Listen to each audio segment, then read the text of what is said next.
नमस्कार, आप देख रहे हैं CWB हिंदी न्यूज।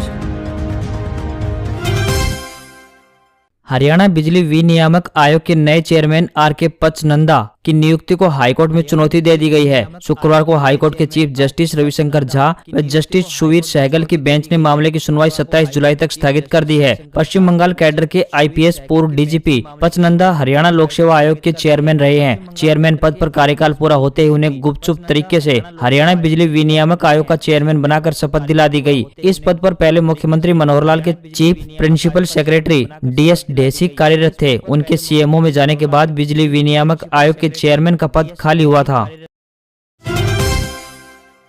इनेलो सुप्रीमो एवं पूर्व मुख्यमंत्री ओम प्रकाश चौटाला ने शुक्रवार को डबवाली रोड स्थित इनेलो जिला कार्यालय में पार्टी कार्यकर्ताओं एवं पदाधिकारियों से मुलाकात कर उनका कुशलक्षेम जाना। इस दौरान मीडिया कर्मियों से रूबरू होते हुए इनेलो सुप्रीमो ने कहा कि देश प्रदेश के हालात को देखकर कहा जा सकता है कि मध्यावधि चुनाव संभव है। उन्होंने कहा कि सरकार की नीयत ऐसी है कि लोगों को आपस में लड़वाया जाए और उनका आपसी भाईचारा खत्म करवाया जाए, मगर हरियाणा पंजाब के किसानों ने आपसी भाईचारे को मजबूत बनाते हुए एक दूसरे के निकट होकर आपसी कटुता को समाप्त करते हुए सरकार की मंशा पर चपत मारी है।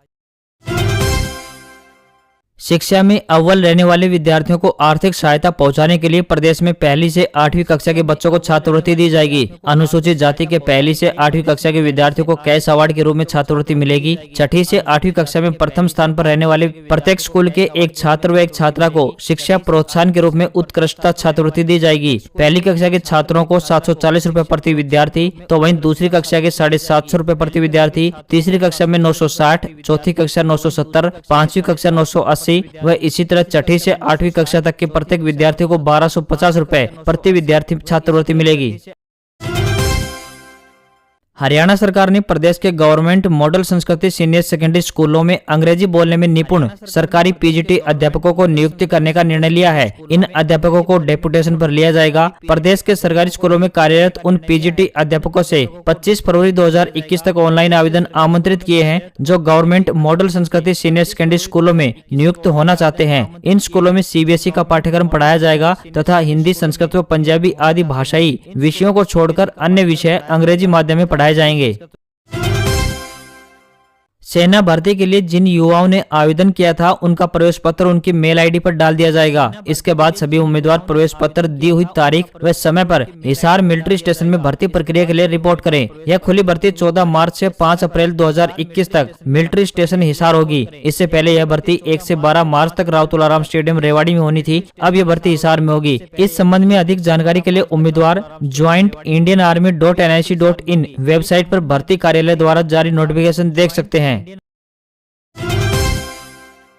उत्तर से लेकर दक्षिण भारत तक पूरी तरह मौसम का मिजाज बदल चुका है। उत्तर भारत में कोई सक्रिय मौसम सिस्टम नहीं है, जबकि दक्षिण भारत में बारिश की सिस्टम अपडेट है। इसी के चलते मौसम विभाग ने पहाड़ी राज्यों में ओले वाली बारिश की चेतावनी जारी कर दी है। उत्तर भारत के बारिश वाले राज्यों की बात करें तो उत्तराखंड, हिमाचल और जम्मू कश्मीर में बारिश की चेतावनी जारी कर दी गई है। साथ ही इन इलाकों में ओले भी गिर सकते हैं। वहीं दूसरी तरफ मैदानी राज्यों जैसे कि उत्तर प्रदेश, हरियाणा, पंजाब, राजस्थान, मध्य प्रदेश और छत्तीसगढ़ में मौसम शुष्क बना रहेगा। कई जगहों पर धूप खिली रहेगी। मौसम विभाग का अनुमान है कि 15 फरवरी के बाद पूर्वी भारत और मध्य भारत में बारिश की संभावना है।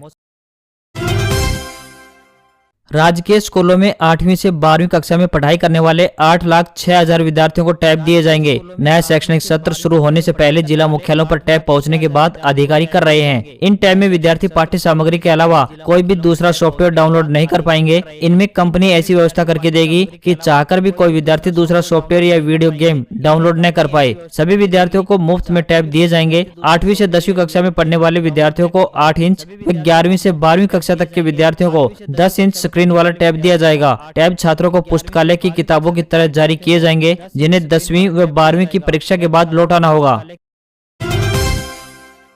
सुप्रीम कोर्ट ने ट्विटर को नोटिस जारी किया। कहा कोई ऐसा तरीका निकालें जिससे फेक और भड़काऊ मैसेज रोके जा सकें। सुप्रीम कोर्ट ने ट्विटर, फेसबुक पर फेक न्यूज और भड़काऊ मैसेज रोकने की मांग वाली एक याचिका पर शुक्रवार को सुनवाई की। अदालत ने इस मामले में केंद्र सरकार और सोशल मीडिया प्लेटफॉर्म को जारी नोटिस किया गया। उन्हें ऐसी व्यवस्था बनाने के लिए कहा है ताकि इस तरह की खबरों और मैसेज को रोका जा सके। बोगस यानी फर्जी अकाउंट्स पर भी कार्रवाई करने के लिए कहा है।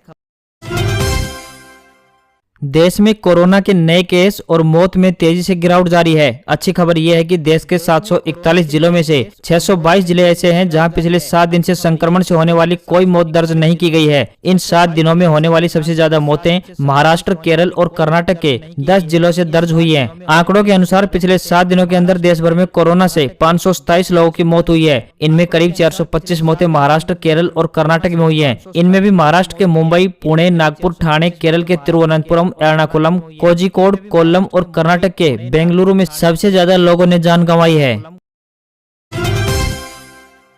पाकिस्तान में फौज पर हमला, वजीरिस्तान में तालिबान ने आर्मी पोस्ट पर फायरिंग की, 4 सैनिकों की मौत, कई घायल। पाकिस्तान में फौजी भी महफूज नहीं है। गुरुवार रात यहां आतंकी संगठन तालिबान ने एक चेक पोस्ट पर हमला कर दिया। इसमें 4 सैनिक मारे गए और कई घायल हो गए। इंटर सर्विसेज पब्लिक रिलेशंस यानी ISPR ने इसकी पुष्टि की है। ISPR पाकिस्तानी सेना का मीडिया विंग और इसके जरिए ही फौज से जुड़ी जानकारियां मीडिया और लोगों तक पहुंचती हैं। डॉन न्यूज के मुताबिक घटना दक्षिणी वजीरिस्तान के माकेन क्षेत्र में गुरुवार रात हुई। यहाँ सेना की एक चेक पोस्ट है। इस पर आतंकियों ने फायरिंग की। सेना ने इसका जवाब दिया। हमले में 4 सैनिकों की मौके पर ही मौत हो गई। 16 सैनिक घायल हैं, जिनमें 7 की हालत गंभीर बताई गई है। घटना के बाद फौज की एक टुकड़ी यहां भेजी गई। इलाके में सर्च ऑपरेशन चलाया जा रहा है। राष्ट्रपति आरिफ अलवी ने हमले की निंदा की है। कुछ रिपोर्ट्स में कहा गया है कि सैनिक एक सर्च ऑपरेशन पर निकले थे, इसी दौरान उन पर हमला हुआ।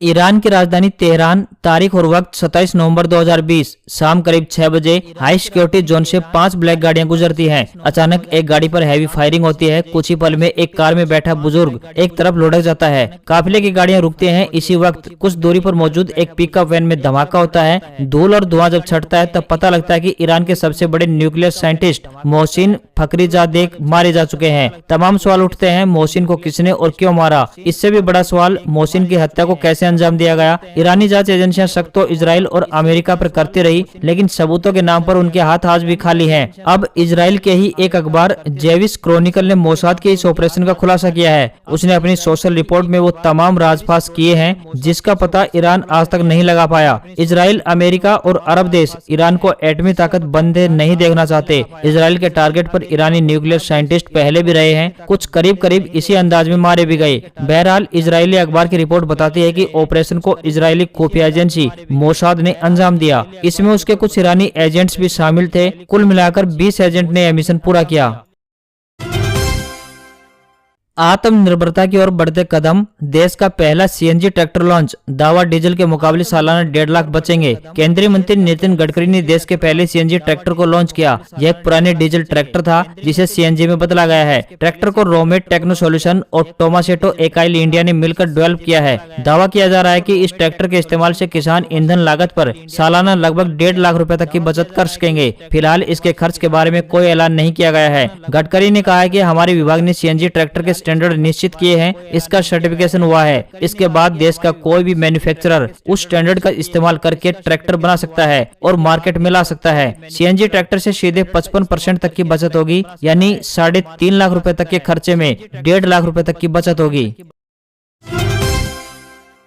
शेयर बाजार लगातार दूसरे दिन बढ़त के साथ बंद हुआ। BSE सेंसेक्स 12.78 अंक ऊपर यानी 51,544.30 पर बंद हुआ। दूसरी ओर निफ्टी इंडेक्स 10 अंक नीचे यानी 15,163.30 पर बंद हुआ। सोने की कीमतें 460 रुपए गिरकर 47,440 रुपए प्रति 10 ग्राम तक पहुंची। इधर चांदी 250 रुपए की गिरावट के साथ 68,700 रुपए प्रति किलोग्राम हुई। दिल्ली के जिला न्यायालयों में 400 से ज्यादा खाली पड़े पदों पर भर्ती के लिए आवेदन प्रक्रिया जारी है। प्रिंसिपल डिस्ट्रिक्ट एवं सेशन जज यानी HO कार्यालय दिल्ली के ग्रुप C के कुल 417 पदों पर भर्ती के लिए नोटिफिकेशन जारी किया है। इच्छुक और योग्य कैंडिडेट्स आवेदन की आखिरी तारीख से पहले अप्लाई कर सकते हैं। चौकीदार, पियोन, सफाई कर्मचारी, अर्दली, स्वीपर, डाक पियोन के पदों के लिए आवेदन करने वाले कैंडिडेट्स किसी भी मान्यता प्राप्त बोर्ड से 10वीं पास होनी चाहिए। वहीं प्रोसेस सर्वर के पदों के लिए कैंडिडेट्स के पास 10वीं के साथ ही लाइट मोटर व्हीकल यानी LMV का ड्राइविंग लाइसेंस और 2 वर्षों का ड्राइविंग का अनुभव होना अनिवार्य है। Central board of secondary education यानी CBSE ने बोर्ड परीक्षा 2021 में शामिल होने वाले 10वीं व 12वीं के प्राइवेट कैंडिडेट्स के लिए परीक्षा फॉर्म भरने की आखिरी तारीख बढ़ा दी है। CBSE के पिछले साल के सेकेंडरी और सीनियर सेकेंडरी क्लासेज के ऐसे स्टूडेंट्स जो कि इस बार प्राइवेट कैंडिडेट के तौर पर परीक्षा फॉर्म नहीं भर सके थे, वे अब 25 फरवरी 2021 शाम 5 बजे तक परीक्षा फॉर्म भर सकेंगे।